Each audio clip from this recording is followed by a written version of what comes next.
नमस्कार, मैं श्यामगिरी। आप देख रहे हैं टीएफडी इंडिया न्यूज 24। टीएफडी इंडिया न्यूज 24 में आप सभी दर्शकों का स्वागत। हमारे विश्व गुरु प्रधानमंत्री मोदी जी के मुसीबतें शुरू हो गई और कहते हैं ना कि ऊपर वाले की मार से कोई नहीं बच सकता, और जब उसकी मार पड़ती है तो बचाने वाले कोई नहीं मिलता। अब ऐसे में प्रधानमंत्री नरेंद्र मोदी आज असम के अंदर जाकर हेमंत बिस्व शर्मा को शपथ ग्रहण दिलवा रहे हैं। सरकार बन रही है आज, और दूसरी तरफ एनडीए छोड़ के जा रहे हैं।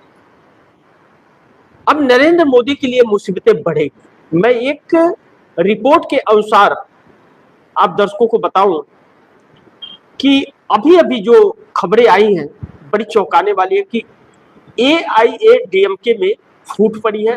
बागी गुट का टीबीके को समर्थन। षणमुगम बोले जनादेश विजय के साथ हम डीएमके से जुड़ते तो खत्म हो जाते। तमिलनाडु में एआईएडीएमके पार्टी में दो हिस्सों में टूट गई है।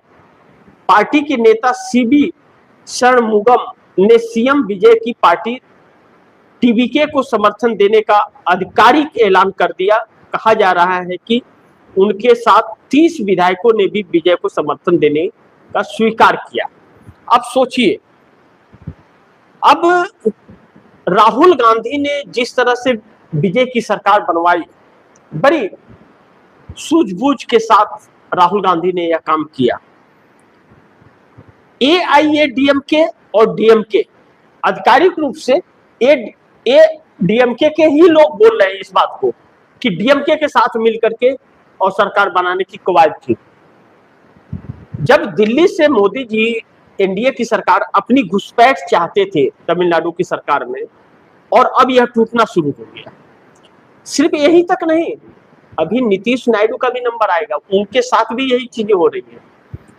अब मैंने उसी दिन, जिस दिन रिजल्ट आया था, उसके दूसरे दिन जब विजय सरकार बनाने की कवायद की और राज्यपाल ने वापस किया, तभी मैंने, आप दर्शक खबर पिछली खबर में जाकर देखिए, मैंने कहा था कि एडीएमके के 30 विधायकों का रिसोर्ट में बैठक चल रहा है और वह एडीएमके छोड़कर वह टीबीके में जाने के प्रयास में है।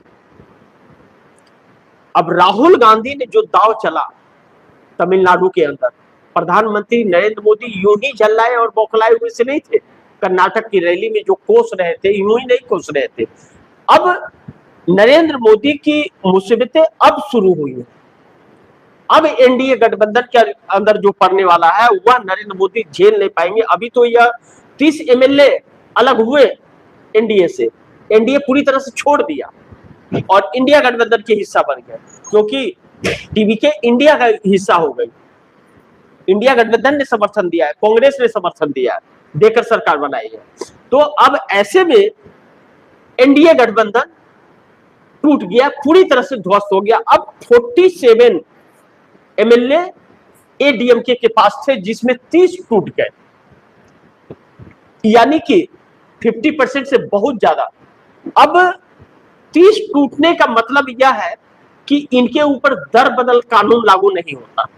और आगे मैं आप दर्शकों को बताऊं कि जो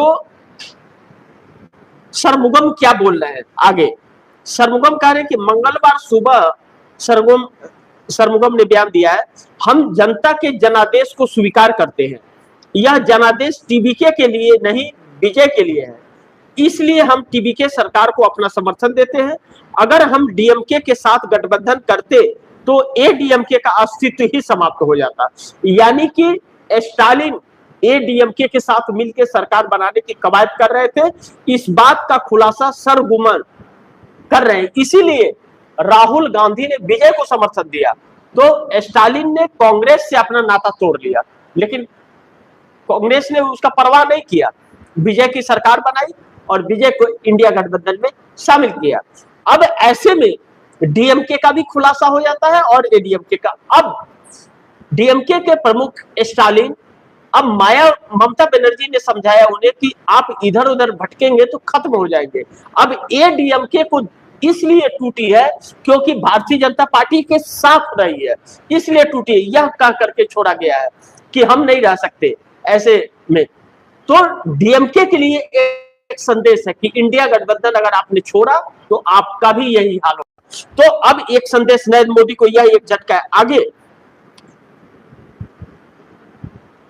सरगुमन कह रहे हैं कि अगर हम डीएमके के साथ गठबंधन करते तो एडीएमके का अस्तित्व ही समाप्त हो जाता। सरमुगम ने यह भी कहा कि मेरी एडीएमके तोड़ने की कोशिश कोई मंशा नहीं है। एडपाडी पलानीसामी ही हमारे नेता हैं। 2026 के विधानसभा चुनाव में एडीएमके केवल 47 सीट ही जीत पाई। एडीएमके में अब केवल पलानीसामी गुट रह गया है। इसमें 17 नेता हैं। दोनों गुटों में पहली बार मतभेद तब दिखाई दिए जब एडीएमके के नवनिर्वाचित सदस्य सोमवार को तमिलनाडु की 17वीं विधानसभा के पहले सत्र में शामिल होने आए थे। सरमुगम बोले, हमारा पूरा फोकस पार्टी को दोबारा मजबूत करने पर है। सरमुगम ने कहा कि हमने एडीएमके की स्थापना डीएमके के खिलाफ की थी। 53 सालों से हमारी राजनीति डीएमके के खिलाफ रही। इसे देखते हुए एक प्रस्ताव रखा गया था जिसमें सुझाव दिया गया था कि डीएमके के समर्थन से एडीएमके की सरकार बनाई जाए, यानी कि प्रस्ताव रखा गया। विजय को इसीलिए राज्यपाल बार बार इधर उधर भगा रहे थे, बार बार दोहरा रहे थे कि आप 118 पूरा करके लाइए, उसके बाद ही आपको वो देंगे।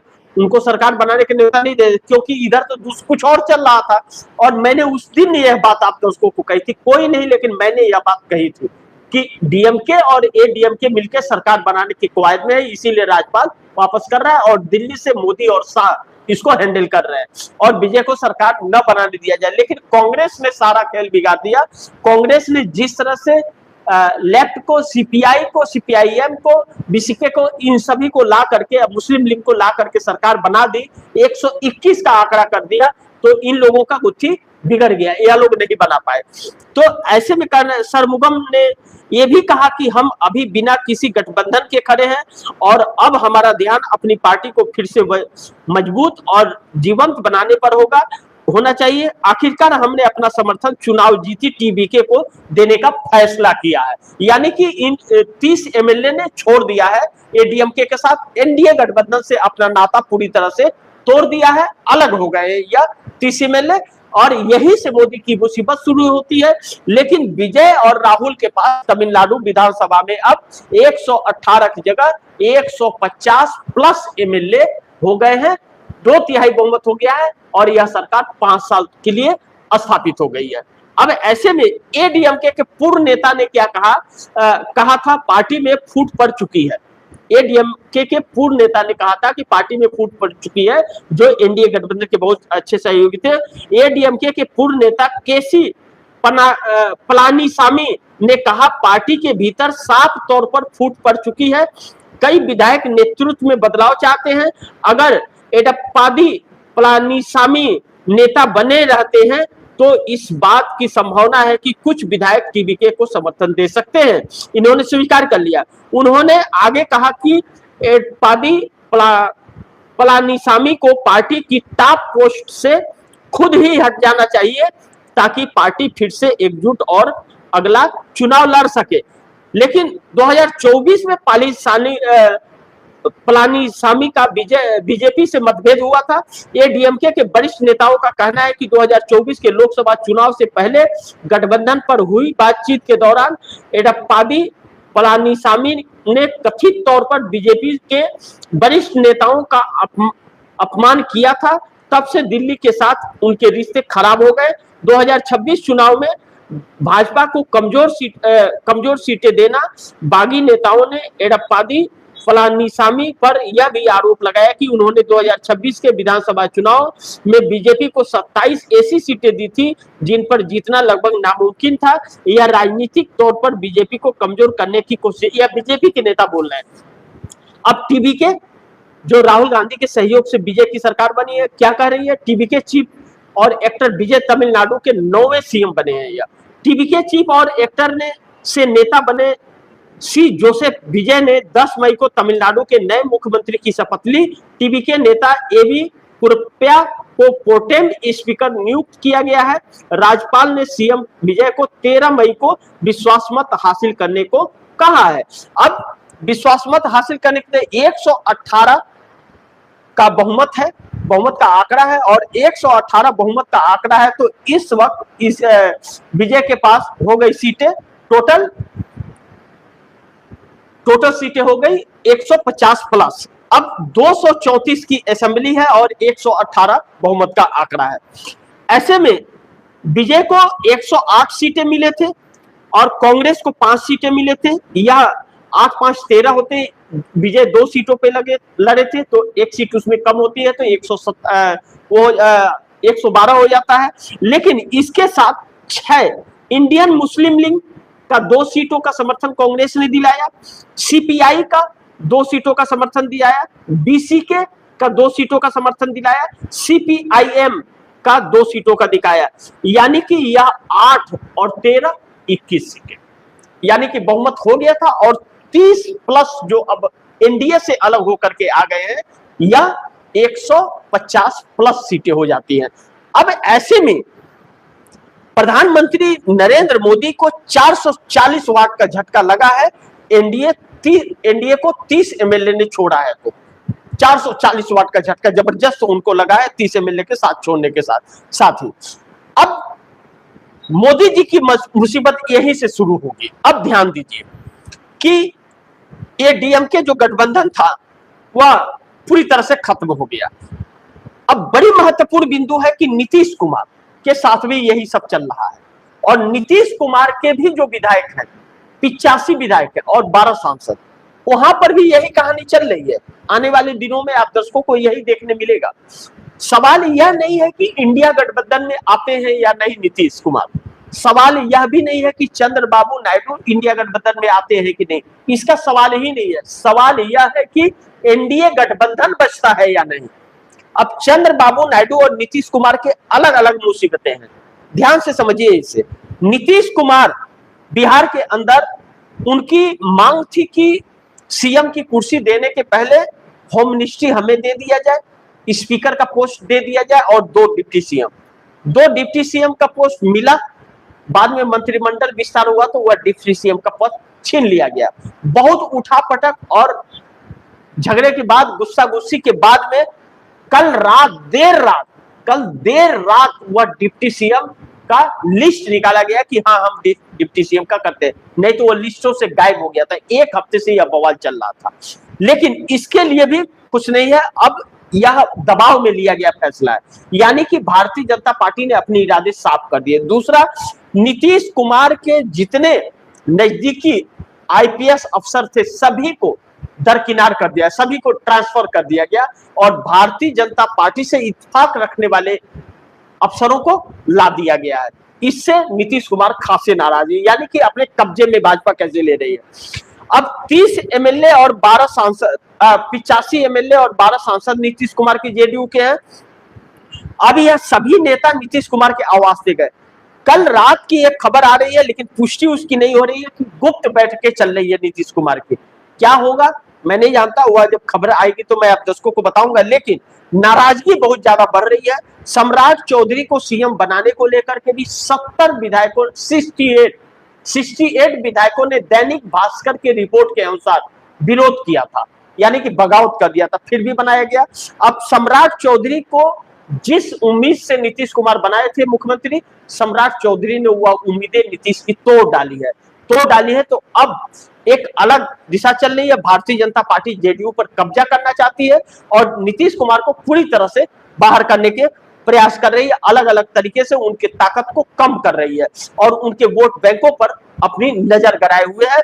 2 लोग बहुत अहम है जेडीयू के अंदर, संजय झा और ललन सिंह, जो नीतीश कुमार को नुकसान पहुंचा रहे हैं। अब आते हैं चंद्रबाबू नायडू, वह भी एनडीए गठबंधन का हिस्सा है। देखिए यह बहुत मुख्य एनडीए गठबंधन के हिस्सा है, यह थोड़ा सा विचलित हो जाए तो सरकार गिर जाएगी। अब ऐसे में चंद्रबाबू नायडू वह इस बात को लेकर के परेशान है कि जिस तरह ममता बनर्जी के साथ हुआ और जिस तरह कांग्रेस का जनाधार उधर बढ़ रहा है, 2 संकटें उनके ऊपर मंडरा रही है। या तो नीतीश कुमार को खत्म करने के बाद नरेंद्र मोदी ममता बनर्जी के तर्ज पर ही चंद्रबाबू नायडू को भी पश्चिम बंगाल में 2029 में खत्म कर देंगे, अपनी सत्ता काबिज कर लेंगे। या फिर राहुल गांधी की लोकप्रियता जिस तरह बढ़ रही है और साउथ के अंदर कांग्रेस जिस तरह से अपना जनाधार बढ़ा रही है, 5 राज्यों में 4 स्टेट उसके साथ आ गए। अब सोचिए, तेलंगाना कांग्रेस के पास, कर्नाटका कांग्रेस के पास, केरल कांग्रेस के पास, तमिलनाडु कांग्रेस के पास हो गया, बचता है सिर्फ आंध्रा। और आंध्रा में भी अगर राहुल का जादू चल गया तो फिर चंद्रबाबू नायडू के लिए बहुत मुश्किल होगी सत्ता में वापसी कर पाना। इस बात को लेकर के चिंतित है। तो पार्टी में यह उठ रहा है कि मोदी के साथ रहा जाए या नहीं रहा जाए। मोदी खुद एक संकट बने हुए हैं। यह जिस तरह से सहयोगी दलों को खत्म कर रहे हैं, उससे आने वाले दिनों में चंद्रबाबू नायडू के लिए एक नई मुसीबत खड़ी हो सकती है। इसके लिए चंद्रबाबू नायडू भी चिंतित है। अब उधर ममता बनर्जी पश्चिम बंगाल के अंदर चुनाव हार तो गई, लेकिन 31 सीटों को सुप्रीम कोर्ट में पेश किया है उन्होंने, और लगता है कि उन 31 सीटों पर दोबारा चुनाव होगा। लेकिन उसके साथ साथ 100 सीटों पर ममता बनर्जी ने सीसीटीवी फुटेज देश के सामने जारी करने के लिए भी सुप्रीम कोर्ट में गुहार लगा दी है, जिसको लेकर के भारतीय जनता पार्टी और चुनाव आयोग परेशान है। उस 100 सीटों पर यह आरोप लगाया गया कि ईवीएम मशीन के सीरियल नंबर फॉर्म 17C, जिस पर रिटर्निंग ऑफिसर हस्ताक्षर करता है जब सील पैक होता है बूथ के ऊपर, उस फॉर्म में लिखे गए ईवीएम मशीन के सीरियल नंबर 100 सीटों पर ईवीएम के सीरियल नंबर मैच नहीं खाए और सारे ईवीएम बदले गए। इसको लेकर के एक नई संकट में बात आ रही है कि पश्चिम बंगाल का क्या होगा, और सुप्रीम कोर्ट में सुनवाई चल रही है, जो भी फैसले हो। बंगाल के अंदर ममता बनर्जी ने एक चीज और चौंकाया, झटका दिया है। ममता बनर्जी ने बंगाल के अंदर जिस तरह से चुनौती एक दी है, कांग्रेस और लेफ्ट के साथ गठबंधन कर लिया है ममता बनर्जी ने, और गठबंधन करके और बंगाल के अंदर नरेंद्र मोदी और शुभेंदु अधिकारी को एक नई चुनौती देते हुए नजर आ रही है। ऐसे में भारतीय जनता पार्टी नई संकट में पड़ रही है और एनडीए गठबंधन के एक एक दल अब खसकना शुरू कर दिया है। ऐसे में आने वाला दिन नरेंद्र मोदी के लिए और चुनौती होगा। जिस तरह से नरेंद्र मोदी के फैसले आ रहे हैं, या लॉकडाउन वाली परिस्थिति, आर्थिक लॉकडाउन की परिस्थितियां बन रही है, महंगाई बढ़ने वाली है, जिस तरह से लोग आशंकित हैं, जिस तरह से व्यापार बंद होने के आसार दिख रहे हैं, जिस तरह से लोगों को घर से बैठ करके काम करने की सलाह दी जा रही है, इससे एनडीए गठबंधन के घटक दलों में सबसे ज्यादा अगर किसी को दिक्कत है तो चंद्रबाबू नायडू को, जिनका पूरा अर्थव्यवस्था का उनका भट्ठा बैठ जाएगा।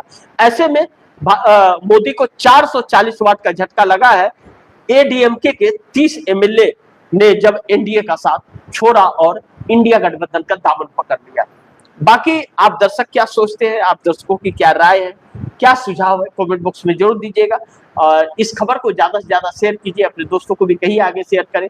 आपने अगर टीवी इंडिया न्यूज 24 को सब्सक्राइब नहीं किया, सब्सक्राइब कर लीजिए, अपने दोस्तों को भी कहिएगा सब्सक्राइब करें। मिलते हैं अगली खबर के साथ, तब तक के लिए नमस्कार।